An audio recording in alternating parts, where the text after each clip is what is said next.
Hello students. पिछले video में हमने पोजीशन, पाथ और डिस्प्लेसमेंट सब कुछ देखा था। कॉन्सेप्ट समझ में आ रहा था। एक बार फिर से उसका डेफिनेशन हम लोग रिवाइज कर लेते हैं। पोजीशन क्या होता है? Position of an object, position of an object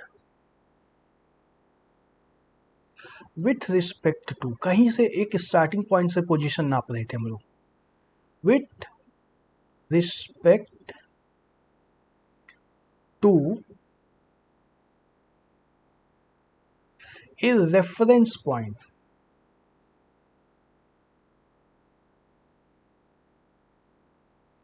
called origin,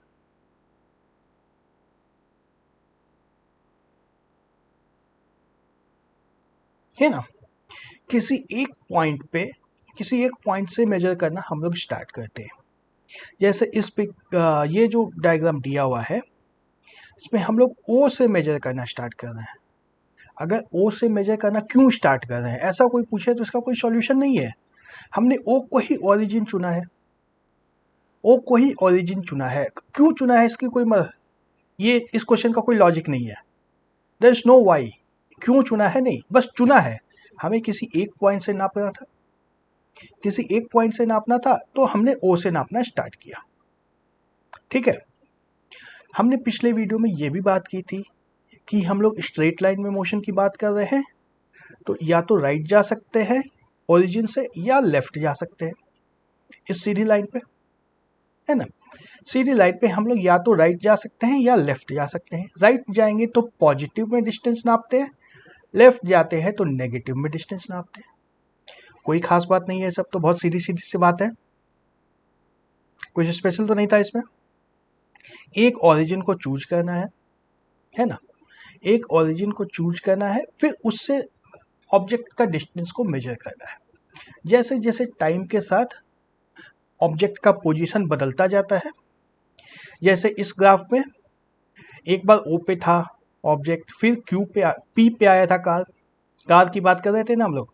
P पे आ गई थी कार, फिर क्यू पे आ गई थी कार, फिर आर पे कार आ गई थी। तो हमने जीरो ओ पे ही सेट किया था।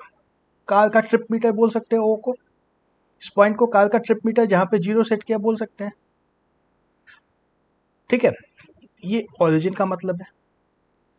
तो ये सिस्टम जिससे मेजर करने लग गए हम लोग, एक सिस्टम बन गया ना। ओरिजिन से स्टार्ट करना है और राइट साइड में पॉजिटिव नापना है, लेफ्ट साइड में नेगेटिव नापना है। इसको रेफरेंस फ्रेम बोलते हैं। रेफरेंस पॉइंट की बात की हमने, वो रेफरेंस पॉइंट था। और पूरे सिस्टम की बात करें तो रेफरेंस फ्रेम। इस फ्रेम में वो कार कहाँ कहाँ जा सकती है। तो अगर आइडियली हम लोग बात करें, हमने बात की थी कि इस चैप्टर में सिर्फ स्ट्रेट लाइन मोशन की बात करेंगे, लेकिन अगर रियल सिनेरियो की बात की जाए, एक्चुअल में बात की जाए, तो कार तो ऊपर नीचे भी जा सकती है, ऊपर नीचे भी जा सकती है ना। अगर ये ईस्ट मान लो, ये डायरेक्शन ईस्ट है, ये वेस्ट है, तो कार तो नॉर्थ साउथ भी जा सकती है, नॉर्थ भी जा सकती है, साउथ भी जा सकती है। ऑल्दो ये इस चैप्टर में नहीं है, लेकिन जा तो सकती है ना कार। तो ऊपर अगर जाएगी तो इसको वाई एक्सिस बोलते हैं, पता ही है हमें, है ना। ये ऊपर में वाई एक्सिस होती है और ये वाली एक्स एक्सिस है ही। तो ये ओरिजिन तो हमारा दोनों एक्सिस के लिए सेम रहता है। फिर से वाई एक्सिस में भी ऊपर की तरफ पॉजिटिव होता है, नीचे की तरफ नेगेटिव होता है, सब पता है हमें। कोऑर्डिनेट ज्योमेट्री से हमें सब सारा आइडिया है। तो इस रेफरेंस फ्रेम पे हम लोग डिस्टेंस कहीं का भी मेजर कर सकते हैं। तो स्टार्टिंग पॉइंट में हमें कुछ भी कैलकुलेशन स्टार्ट करने के पहले क्या चाहिए, एक रेफरेंस पॉइंट चाहिए, उससे एक रेफरेंस फ्रेम बनेगी। और टेक्निकली अगर बात की जाए तो कार तो नॉर्थ साउथ ईस्ट वेस्ट चार ही डायरेक्शन में जा सकती है। लेकिन अगर एक बॉल को थ्रो करने की बात करें या एक बर्ड की बात करें, वो तो ऊपर नीचे भी जा सकता है। या एरोप्लेन की बात करें तो ऊपर नीचे भी हो सकता है, वो हो सकता है ना।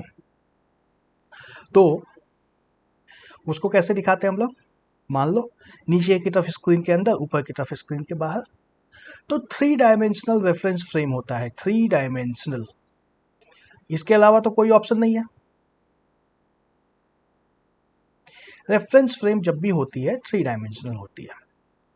इस चैप्टर में जब हम लोग बात करेंगे तो 1 डायमेंशन की बात करेंगे, स्ट्रेट लाइन की बात करेंगे, चाहे वो ईस्ट वेस्ट डायरेक्शन बोल दो या नॉर्थ साउथ डायरेक्शन बोल दो या किसी एंगल पे भी डायरेक्शन बोल सकते हैं। ईस्ट डायरेक्शन हमारा इस तरह से भी हो सकता है, कुछ कोई भी डायरेक्शन हो सकता है। लेकिन अगर हम लोग बात करें तो रेफरेंस फ्रेम में 3 डायरेक्शन हो सकते हैं, एक एक्स एक्सिस, एक वाई एक्सिस और एक जेड एक्सिस। तो किसी भी ऑब्जेक्ट का जब पोजीशन हम लोग मेजर करते हैं तो उसको मेजर करना होगा ना, एक्स एक्सिस पे इतनी दूरी पे, मान लो 120 पे है, वाई एक्सिस पे कहीं पे और आ गया, जेड एक्सिस पे भी कुछ उसकी वैल्यू आएगी। तो 3 कोऑर्डिनेट से किसी भी ऑब्जेक्ट का पोजीशन हम लोग बता सकते हैं। 3 कोऑर्डिनेट्स की जरूरत है, ठीक है। ये बस अभी जान लो, 3 कोऑर्डिनेट वाली बातें हम लोग आगे के चैप्टर्स में करेंगे। इस चैप्टर में हम लोग का सारा काम स्ट्रेट लाइन से हो जाएगा। लेकिन जब पोजीशन की बात कर रहे थे तो पोजीशन समझने के लिए मैंने बता दिया कि क्या क्या हो सकता है, पॉसिबिलिटीज। फिर पाथ की बात आई थी। पाथ क्या था? पाथ हम लोग बोलते थे the length of the actual path covered.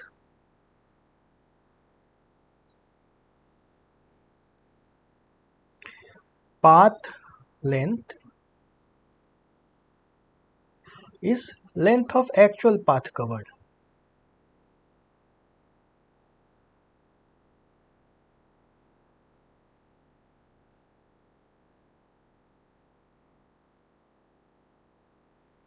ठीक है, बहुत सिंपल था। जैसे इस एग्जाम्पल में हमने बात की थी कि कार ओ से स्टार्ट होके पी पे आती है तो 360 मीटर चली, वापस क्यू पे आ गई तो 360 plus 120 is equal to 480 metre चल गई। वापस यदि ओ पे आ जाती है कार तो कितनी दूर चले? 360 इंटू 2 720 मीटर चली। जितनी दूर कार चली, जितनी दूर भी ऑब्जेक्ट ट्रैवल किया, पूरे डिस्टेंस को, पूरे पाथ की लंबाई को अगर मेजर करेंगे तो उसको पाथ लेंथ बोलते हैं। और लास्ट में था सबसे इंपॉर्टेंट कॉन्सेप्ट हमारा, वो था क्या? डिस्प्लेसमेंट। इसकी अब हमें जरूरत नहीं है, इसको हटा देते हैं। डिस्प्लेसमेंट क्या होता था?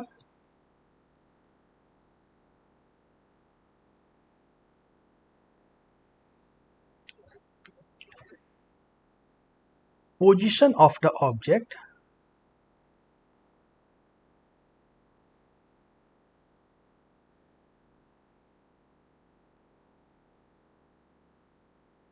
with respect to the starting point.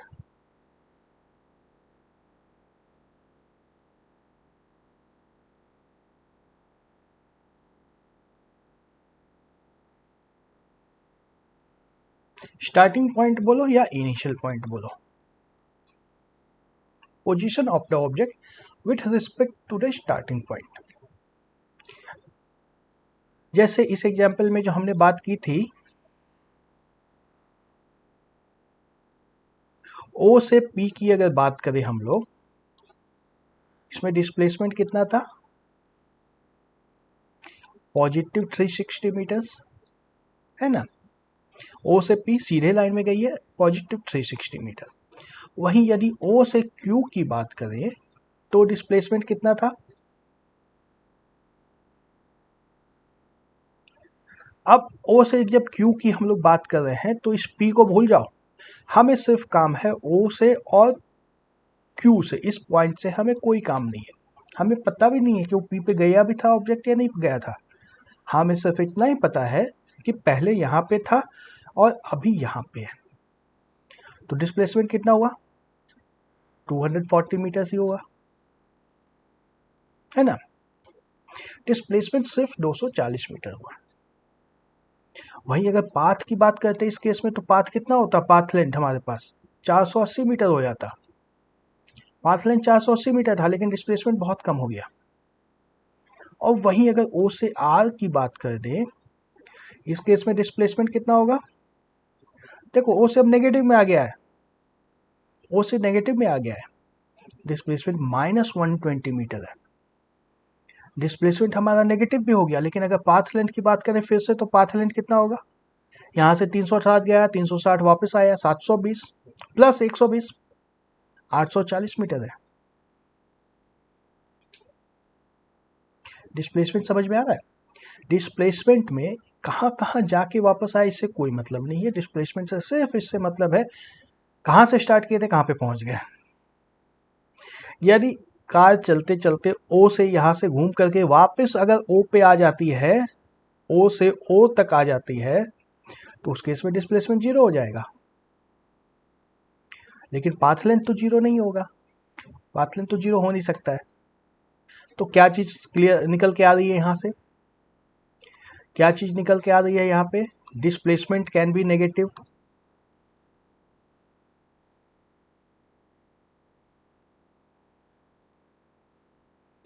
Can be negative. Displacement negative भी हो सकता है। और क्या पता चला है? डिस्प्लेसमेंट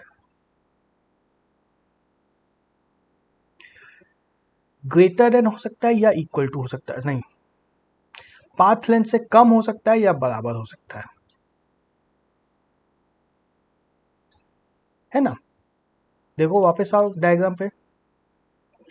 डिस्प्लेसमेंट, डिस्प्लेसमेंट यदि हम लोग एक ही डायरेक्शन में जाते जाएंगे, जाते जाएंगे, जाते जाएंगे, जाते जाएंगे, जाते जाएंगे, डिस्प्लेसमेंट भी बढ़ता जाएगा, पाथ लेंथ भी बढ़ता जाएगा, दोनों साथ साथ में इंक्रीज होते जाएंगे, दोनों बराबर रहेंगे। जैसे ही डायरेक्शन चेंज होगा, अगर इधर की तरफ टर्न हो गया, पाथ लेंथ तो बढ़ता जाएगा लेकिन डिस्प्लेसमेंट घटता चला जाएगा, घटता चला जाएगा, घटता चला जाएगा, घटता जाएगा, और इधर से फिर जीरो से नेगेटिव चला जाएगा, नेगेटिव चला जाएगा, है ना? पाथ लेंथ बढ़ रहा है, पाथ लेंथ बढ़ते जा रहा है, लेकिन डिस्प्लेसमेंट नेगेटिव आ गया है। फिर वापस अगर डायरेक्शन चेंज होने लग गया तो डिस्प्लेसमेंट फिर से बढ़ने लग जाएगा, बढ़ने लग जाएगा। पाथ लेंथ तो पहले ही बढ़ रहा था, वो बढ़ता ही रहेगा। तो पाथ लेंथ हमेशा ऊपर की तरफ जाता है, डिस्प्लेसमेंट ऊपर नीचे दोनों तरफ जा सकता है। डिस्प्लेसमेंट जीरो भी हो सकता है, क्या खास बात है? क्लियर? कोई स्पेशल चीज नहीं है यहाँ तक। तो चलो, यहाँ तक समझ में आ गया तो एकदम बेसिक सब क्लियर हो गए हैं, अब कोई दिक्कत नहीं होने वाली इन सब में आगे। देखो, magnitude of displacement over A course of motion may be zero, may be zero, जरूरी नहीं है जीरो हो, लेकिन जीरो हो सकता है। But corresponding path length is not zero, path length कभी जीरो नहीं हो सकता है। यदि एक बार मोशन स्टार्ट हो गया, एक बार मोशन स्टार्ट हो गया, अगर वंस मोशन इज स्टार्टेड, किसी भी तरह का मोशन हो,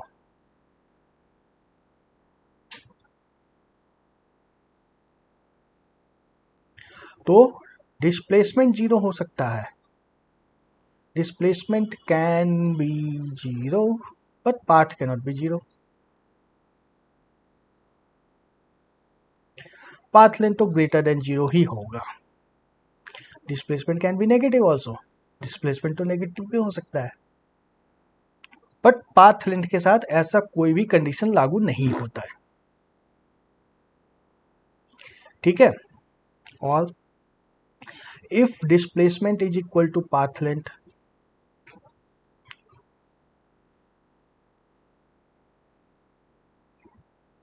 अगर दोनों बराबर हैं, इसका मतलब क्या है? मोशन जिस डायरेक्शन में स्टार्ट हुआ था एक बार, उसी डायरेक्शन में जाते जा रहा है, कोई चेंज नहीं हुआ है, डायरेक्शन में चेंज नहीं हुआ है। अगर मोशन एक बार इस तरफ स्टार्ट हुआ है, मतलब इसी डायरेक्शन में कंटिन्यू हुआ है मोशन, कहीं भी डायरेक्शन चेंज नहीं हुआ है। ऐसा हो सकता है, ऐसा हो सकता है कि कार पहले ओ से स्टार्ट की, फिर आके यहाँ पे रुक गई, फिर यहाँ पे रुक गई, फिर यहाँ पे रुक गई, फिर यहाँ पे पी पे पहुंची। पी पे पहुंचने में उसमें इतने सारे ब्रेक लगा दिए, एक दो तीन ब्रेक लगा दिए, चौथे स्टॉप में वो कार पी पे पहुंच रही है, तो ब्रेक लग सकता है, लेकिन डायरेक्शन ऑफ मोशन तो चेंज नहीं होगा, डायरेक्शन तो हमेशा इसी तरफ रहा है। जैसे ही डायरेक्शन चेंज हुआ, जैसे ही डायरेक्शन चेंज हुआ, हमें क्या मिल जाएगा? If displacement is less than path length, इसका मतलब क्या है?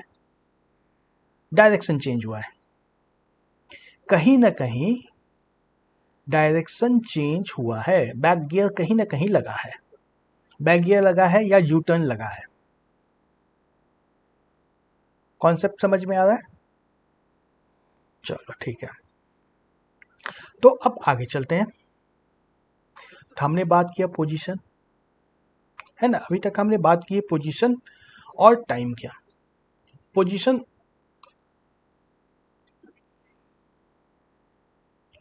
टाइम के साथ चेंज होगा। कोई अगर कार चल रही है कोई अगर कार चल रही है तो उसका पोजीशन टाइम के साथ चेंज होगा, है। तो पोजीशन को टाइम के साथ हम लोग ग्राफ भी बना सकते हैं। एक्स एक्सिस पे हम लोग जनरली टाइम को रखते हैं, एक्स एक्सिस पे हम लोग टाइम को रख देते हैं, टाइम को, और टाइम सेकंड में ही मेजर करते हैं। और वाई एक्सिस पे डिस्टेंस को मेजर कर देते हैं, डिस्टेंस को मीटर में मेजर करते हैं। यदि मान लो टाइम 1 सेकेंड पे ऑब्जेक्ट 1 मीटर पे था, यहाँ पे था। 2 सेकेंड पे ऑब्जेक्ट यहीं पे था, 1 मीटर पे ही था। 3 सेकेंड पे ऑब्जेक्ट कहीं और चला गया, मान लो 2 मीटर पे चला गया। 4 सेकेंड पे ऑब्जेक्ट 4 मीटर पे चला गया है। कुछ इस तरह से एक ग्राफ बन जाएगा, सारे पॉइंट्स को ज्वाइन करके किसी भी तरह का ग्राफ बन सकता है। तो ये ग्राफ अगर हमने बना दिया एक बार, तो इस ग्राफ से तो पूरे टाइम पे ऑब्जेक्ट कब कब कहाँ कहाँ पे था सब पता चल जाएगा। चल जाएगा। एक्स एक्सिस पे हम टाइम को रख देते हैं, वाई एक्सिस पे डिस्टेंस को रखते हैं, और इससे हमें सारा कुछ पता चल जाता है। यहाँ पे जो डिस्टेंस को रखते हैं ये एक्चुअली डिस्प्लेसमेंट होता है, डिस्टेंस नहीं होता है। यहाँ पे हम लोग डिस्प्लेसमेंट को रखते हैं, ठीक है। तो ग्राफ किस तरह का बन सकता है? सबसे पहला ग्राफ तो बनता है कुछ इस तरीके का। पहला ग्राफ ये है, ये ग्राफ देखो। इस ग्राफ को देख के क्या क्या पता चल पा रहा है हमें? इस ग्राफ को देख के पता चल रहा है कि जब टाइम 0 था तो 40 मीटर पे जो भी था ऑब्जेक्ट था। टाइम 10 सेकेंड होता है तो भी वो 40 मीटर पे ही है ऑब्जेक्ट। 20 सेकेंड टाइम होता है तो भी ऑब्जेक्ट 40 मीटर पे है।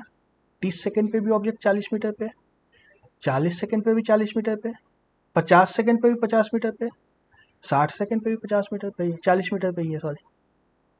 मतलब 40 मीटर पर ही वो ऑब्जेक्ट रुका हुआ है, 40 मीटर पर ही रुका हुआ है, और कहीं हिल भी नहीं रहा है। देखो 40 से 50 के बीच में, 40 से 50 के बीच में भी कंटिन्यू 40 पर ही रुका हुआ है, हिल नहीं रहा है। ऑब्जेक्ट का जो पोजीशन है चेंज नहीं हो रहा है, चेंज नहीं हो रहा है ना। मतलब यहाँ पे no motion is going on, कोई मोशन नहीं है, no motion, object is at rest.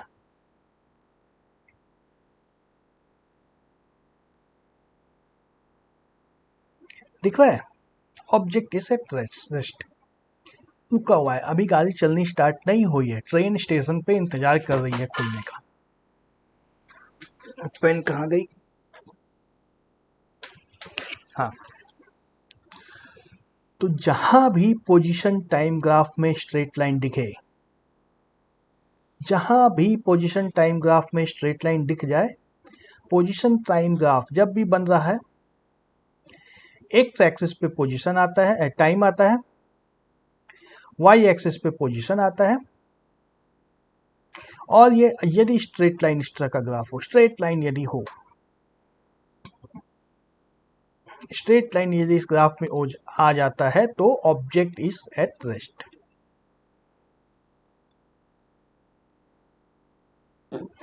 हिल भी नहीं रही है गाड़ी, जहां थी बिल्कुल वहीं है, ठीक है।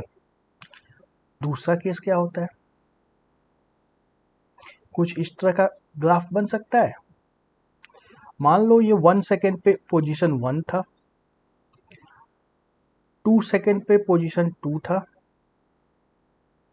3 सेकेंड पे पोजीशन 3 था, 4 सेकेंड पे पोजीशन 4 था। मीटर है ये, तो स्ट्रेट लाइन बनेगा, है ना, एक स्ट्रेट लाइन ही बनेगा। स्ट्रेट लाइन बनने का क्या मतलब है? स्ट्रेट लाइन ग्राफ का क्या मतलब है? मतलब यही है कि इक्वल टाइम में इक्वल डिस्टेंस चल रहा है, इक्वल टाइम में इक्वल डिस्टेंस ट्रेवल हो रहा है।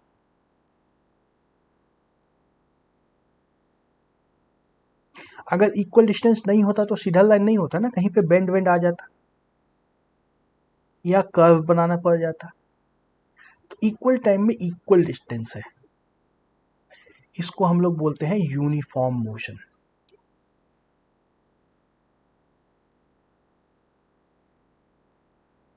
यूनिफॉर्म मोशन का मतलब speed is fixed,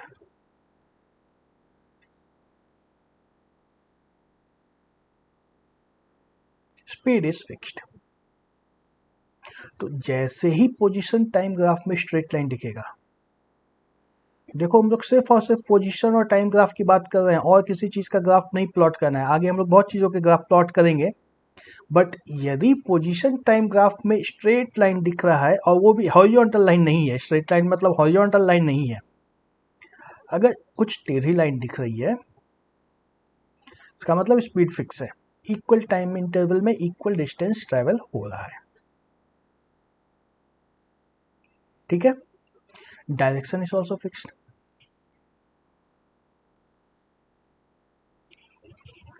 direction is fixed. किस डायरेक्शन में जा रहा है? पॉजिटिव डायरेक्शन में। हम लोग ईस्ट वेस्ट में बात नहीं करते हैं, जब मैथ में आ गए तो हम लोग पॉजिटिव और नेगेटिव डायरेक्शन की बात करते हैं। तो यदि एक स्ट्रेट लाइन बन रहा है तो direction is fixed, positive direction में गाड़ी जा रही है।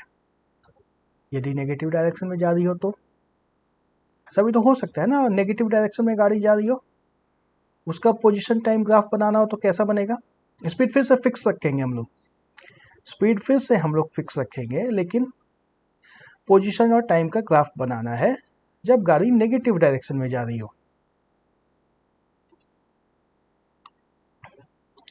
एक्स एक्सिस पे टाइम आएगा, वाई एक्सिस पे पोजीशन आएगा। टाइम सेकंड में होता है, पोजीशन मीटर में होता है। तो अब देखो हम लोग प्लॉट करना स्टार्ट करते हैं। नेगेटिव डायरेक्शन में गाड़ी जा रही है, इसका मतलब क्या है? मान लो 0 सेकंड पे गाड़ी का कुछ पोजीशन था 40 मीटर, 1 सेकंड पे गाड़ी का पोजीशन क्या होगा? नेगेटिव में जा रही है गाड़ी तो 39 पे आ सकती है। 2 सेकंड में 38 पे आएगी, 3 सेकंड में 37 मीटर पे आएगी। नंबर चेंज हो सकता है, लेकिन देखना ये है कि इक्वल इंटरवल में इक्वल टाइम में इक्वल डिस्टेंस होना चाहिए। तो एक्स 0 पे 40 पे आ जाएगी गाड़ी, यहाँ पे 40 पे, 1 में 39 पे, 2 में 38, 3 में 37। तो इस तरह से एक इस तरह की लाइन बन जाएगी नेगेटिव साइड में। ठीक है, स्ट्रेट लाइन फिर से बन रहा है, पोजीशन टाइम ग्राफ में स्ट्रेट लाइन ही बन रहा है, स्ट्रेट लाइन, और वो भी हॉरिजॉन्टल नहीं है। इसका मतलब क्या है? Uniform motion. यूनिफॉर्म मोशन तो है ही ना, चाहे किसी भी डायरेक्शन में जाओ यूनिफॉर्म ही है ना। यदि ऐसा तो नहीं है कि राइट साइड में जाऊंगा तो यूनिफॉर्म हो गया, लेफ्ट साइड में जाऊंगा तो यूनिफॉर्म नहीं हुआ, ऐसा नहीं होने वाला है, सिर्फ स्लोप चेंज हो जा रहा है। यूनिफॉर्म मोशन है मतलब speed is fixed, speed is fixed, direction is also fixed.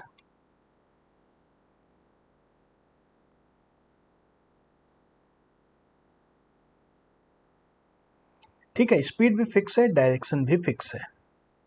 और क्या? और क्वेश्चन इतना ही है, इससे इतना ही पता चल रहा है।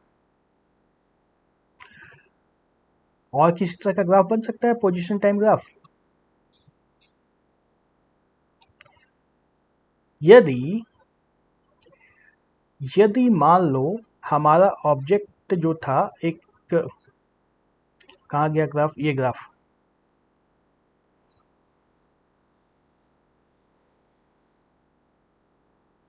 यदि मान लो टाइम इज इक्वल टू 0 पे, नहीं यहाँ से स्टार्ट नहीं करवाएंगे, टाइम इज इक्वल टू 0 पे ऑब्जेक्ट यदि आर से स्टार्ट होता है और टाइम इज इक्वल टू 10 पे ऑब्जेक्ट ओ पे पहुंच जाता है। मतलब 10 सेकंड में -120 मीटर से 0 मीटर तक ऑब्जेक्ट आ रहा है। हो सकता है ऐसा भी हो।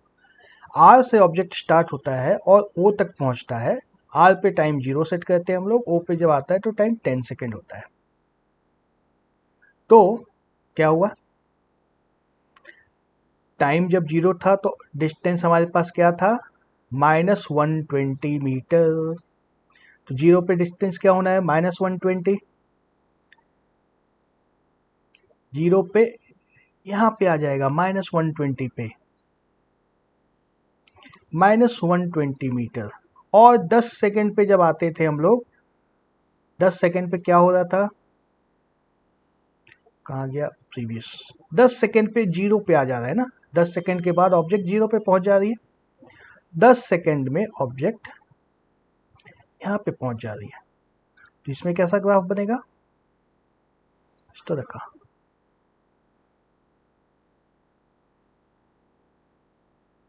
बनेगा, 0 पे आके ऑब्जेक्ट रुक नहीं रहा है, 0 के बाद भी जा रहा है ऑब्जेक्ट, पर 0 से स्टार्ट हुआ, टाइम 0, पोजीशन -120, और टाइम 10, पोजीशन 0, और 10 के बाद भी आगे की तरफ अगर ऑब्जेक्ट जा रही है तो उस हालत में इस तरह का ग्राफ बनता है। देख लो, अब हमारा ग्राफ नीचे से स्टार्ट हो रहा है, और अगर सिर्फ 10 सेकंड तक का ग्राफ बनाना हो तो इसको यहाँ पे रोक देंगे हम लोग, यूं। तो इस ग्राफ को देख के बता सकते हो, t इज इक्वल टू 0 पे x is equal to -120 metre, graph में लिखा हुआ है इतना। t इज इक्वल टू 10 पे x is equal to 0 metre, मतलब object is starting from the negative direction and moving in the positive direction. जा तो पॉजिटिव डायरेक्शन में ही रहा है, ऑल्दो स्टार्ट नेगेटिव से हो रहा है लेकिन जा तो पॉजिटिव डायरेक्शन में रहा है। तो इस हालत में हमारा जो ग्राफ है ये नीचे से स्टार्ट हो जाता है। ठीक है, ऐसा भी ग्राफ बन सकता है। और इसके बाद एक और इंटरेस्टिंग केस देख लो, यही अच्छा इसी में ऐड करता हूं, चलो। ये जो ग्राफ था, इसके बाद मान लो time is equal to 10 second से time is equal to 15 second तक ऑब्जेक्ट स्टॉप, तो वहीं पे रुका रहता है। और उसके बाद time is equal to 15 second से 15 सेकेंड तक तो x इज इक्वल टू 0 ही रह गया। उसके बाद 15 सेकेंड पे ऑब्जेक्ट मूव करना स्टार्ट करता है, और time is equal to 20 second पे 100 मीटर पे पहुंच जाते हैं। ठीक है, तो 10 से 15 तक तो ऑब्जेक्ट, चलो दूसरे कलर से मैं प्लॉट करता हूं, 10 से 15 सेकेंड तक तो ऑब्जेक्ट रुका हुआ रहेगा इस तरह से, यूं। 10 सेकेंड तक तो ऑब्जेक्ट, 0 से 10 सेकेंड तक ऑब्जेक्ट यहाँ पे आया, ओरिजिन पे आया, फिर यहाँ पे रुक गया, उसके बाद फिर आगे जाना स्टार्ट हुआ है। ठीक है, अगर इस तरह का ग्राफ बना हो तो इसका क्या मतलब है, समझ में आ रहा है ना। टाइम 0 पे ऑब्जेक्ट -120 पे था, टाइम 10 पे ऑब्जेक्ट ओरिजिन पे था, वो 0 मीटर्स पे था, टाइम 10 से टाइम 15 तक ऑब्जेक्ट रुका हुआ था, स्ट्रेट लाइन बन रहा है यहाँ पे, और फिर टाइम 15 से आगे 10 जाने स्टार्ट कर दिया ऑब्जेक्ट। टाइम 20 जब आता है यहाँ पे, टाइम 20 पे ऑब्जेक्ट 100 मीटर पे पहुंच गया था। ठीक है, तो ऐसा भी हो सकता है कि यहां से यहां तक का स्पीड अलग हो, मतलब इक्वल डिस्टेंस में इक्वल टाइम में इक्वल डिस्टेंस कवर हो रहा था। तो यहाँ पे क्या हो रहा था, 10 सेकेंड में 120 मीटर गया था, 10 सेकेंड में 120 मीटर गया था, यानी कि 12 मीटर पर सेकेंड की स्पीड थी। और यहाँ पे देखो स्पीड कितनी है, 5 सेकेंड में 100 मीटर जा रहा है, यहाँ पे 20 मीटर पर सेकेंड की स्पीड है ना। यहाँ से यहाँ तक की स्पीड 20 मीटर पर सेकेंड की है। तो ये स्पीड अगर स्लोप एंगल चेंज हो गया मतलब स्पीड चेंज हो गया, जैसे ही लाइन का एंगल चेंज हुआ मतलब स्पीड चेंज हो गया। इतनी सारी चीजें सिर्फ और सिर्फ ग्राफ को देख करके हमें पता चल जाती है। देखो एक और इंटरेस्टिंग ग्राफ देखते हैं फिर। इस ग्राफ को देखो, बड़ा कर दिया ग्राफ को,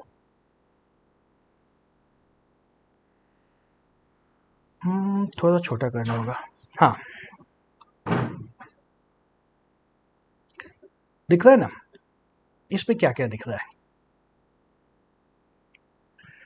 टाइम 0 पे ऑब्जेक्ट 0 पे है, रुका हुआ है, 0 से 2 तक रुका हुआ है, नो मोशन एट ऑल, है ना। यहाँ पे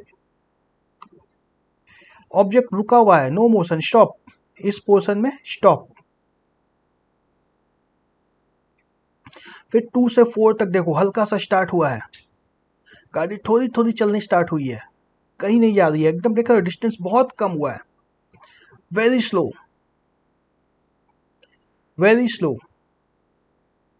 उसके बाद देखो स्पीड बढ़नी स्टार्ट होती है, देखो इस बार 2 सेकंड के अंदर कितनी दूर चल गई गाड़ी, काफ़ी दूर चल गई है। फिर अगले 2 सेकंड में और ज़्यादा दूर चली गई है, फिर 2 सेकंड में और ज़्यादा दूर चली गई है, और फिर यहाँ पे देखो 20 सेकंड में आकर के 20 सेकंड के बाद गाड़ी फिर से रुक गई है, यहाँ पे फिर से स्टॉप हो गया, है ना। 0 से 2 तक गाड़ी रुकी हुई है, और 20 से 22 तक भी गाड़ी रुकी हुई है। 22 के बाद की इन्फॉर्मेशन हमारे पास नहीं है, 22 के बाद गाड़ी कहाँ जा रही है इसकी कोई जानकारी नहीं है हमें। और अब देखो 2 से लेकर के 20 तक के बीच में गाड़ी चल रही है, 2 से 20 तक के बीच में गाड़ी चल रही है। 20 में हमारा पोजीशन क्या था, 20 सेकंड पे हमारा पोजीशन क्या है, इधर हॉरिजॉन्टल लाइन खींच कर चेक कर लो, सीधी लाइन नहीं खींची जा रही है, मान लेते 300 था, ये 300 ही था लगता है। तो 20 सेकंड पे हमारा पोजीशन 300 मीटर था, है ना। 20 सेकंड जब स्टॉप वॉच में टाइम हुआ तब हमारा पोजीशन 300 मीटर था। तो यदि 2 से लेकर के 20 तक में यूनिफॉर्म मोशन होता तो सीधी लाइन बनती इस तरह से, ये इस तरह की लाइन बनती ना, हमने बात की थी अभी कि स्ट्रेट लाइन बनती है, इसका मतलब है यूनिफॉर्म मोशन है।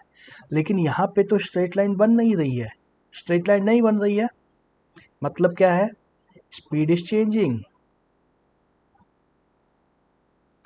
Speed is not fixed, speed is not fixed. Train जब खुलती है प्लेटफॉर्म से तो धीरे धीरे धीरे स्पीड पकड़ती है, पहले बहुत स्लो चलती है, फिर धीरे धीरे स्पीड पकड़ने लगती है, और फिर जब अगला स्टेशन आता है तो फिर से रुक जाती है, यहाँ पे फिर से रुक गई है। उसी चीज़ को हमने ग्राफ में यहाँ दिखा दिया है। बस इस ग्राफ को देख कर कितना पता चल जा रहा है, स्पीड फिक्स नहीं है। और क्या पता चल रहा है,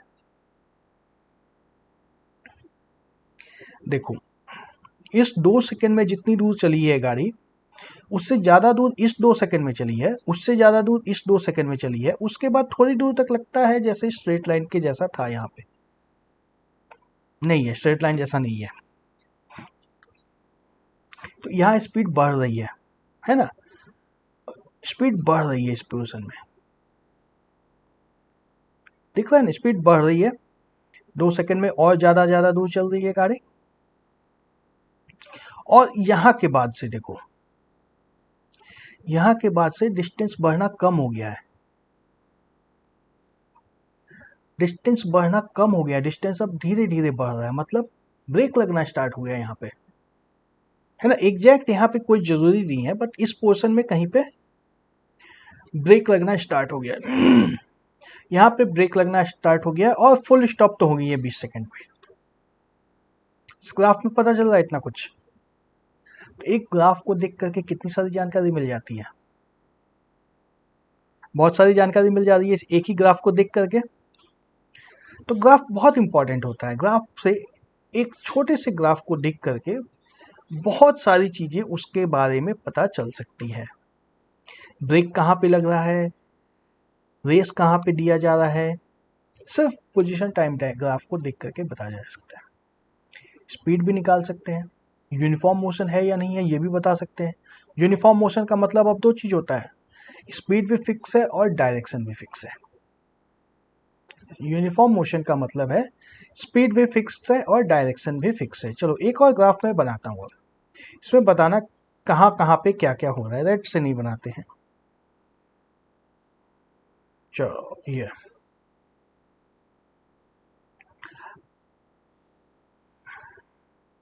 ये मान लो हमारा ओरिजिन था, ठीक है। ऑब्जेक्ट यहां से स्टार्ट करता है चलना, पहले इधर जाता है, फिर इधर जाता है, फिर इधर जाता है, फिर से इधर आता है,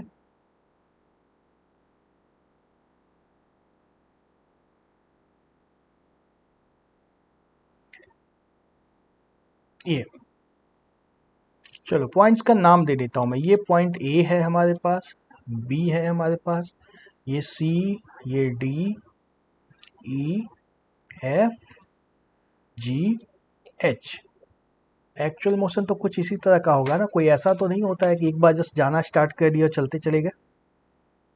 तो ए से बी के बीच में देखो क्या हो रहा है, पहले ही वो पोजीशन गाड़ी का नेगेटिव था, मान लो ये -50 था, तो पहले ओरिजिन से माइनस साइड में थी गाड़ी, और फिर और नेगेटिव में जा रही है, मान लो -100 पे पहुंच गई है ना। जो हमारा स्ट्रेट लाइन था से मैप करवाते हैं, देखो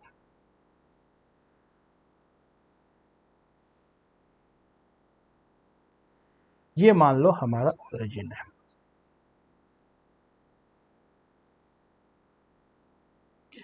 ए पॉइंट कहाँ पे है, -50, ए यहाँ पे है -50। ए से गाड़ी स्टार्ट हो रही है, बी पे जा रही है -100, बी पे आ गई है ना, और फिर बी से सी तक रुकी हुई है, सी यहीं पे, मतलब बी से सी तक रुकी हुई है गाड़ी, बी भी यहीं है, सी भी यहीं है, पोजीशन में कोई चेंज नहीं हो रहा, यहाँ पे रुकी हुई है गाड़ी। और फिर सी से डी तक जाती है, देखो ये +50 पे आ गई, यहाँ पे आ गई +50, डी पे आ गई, डी से फिर वापस आ गई, ई पे जब आई तो ये देखो वापस -30 पे आ गई है, लगता है ई, और -50 के पहले है यहाँ पे ई, -30 मीटर, कुछ इसी तरह का हो रहा है। फिर ई से एफ पे जा रही है गाड़ी, यहाँ तक रुकी हुई है, एफ भी यहीं पे है, एफ से फिर जी पे जा रही है, नेगेटिव में जा रही है, -50 पे फिर आ गई है, जी यहाँ पे आ गया फिर, और एच में 0 पे आ गई यहाँ पे। तो कैसे कैसे गई गाड़ी, जो भी गाड़ी थी हमारी, देखो कैसे कैसे जा रही है। इसको यहाँ से स्टार्ट करें, स्टार्ट हुआ हमारा ए से पहले बी पे गए, फिर सी पे, बी से सी तक रुके रहे, यहाँ पे थोड़ी देर, दिख नहीं रहा है,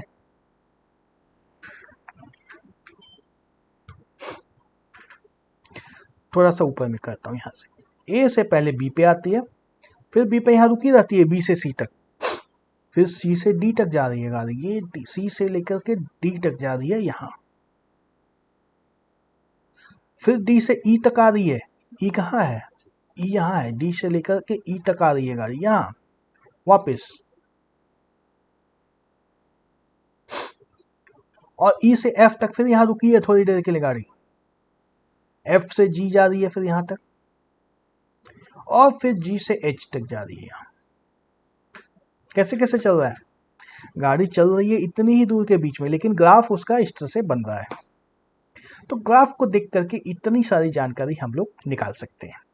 ओके, इस वीडियो को यहीं पे स्टॉप करते हैं, फिर अगले वीडियो में बात करेंगे ग्राफ से हम लोग स्पीड कैसे निकालते हैं, वेलोसिटी क्या होती है, ये सारी चीज़ें हम लोग अगले वीडियो में देखते हैं। Okay, bye bye.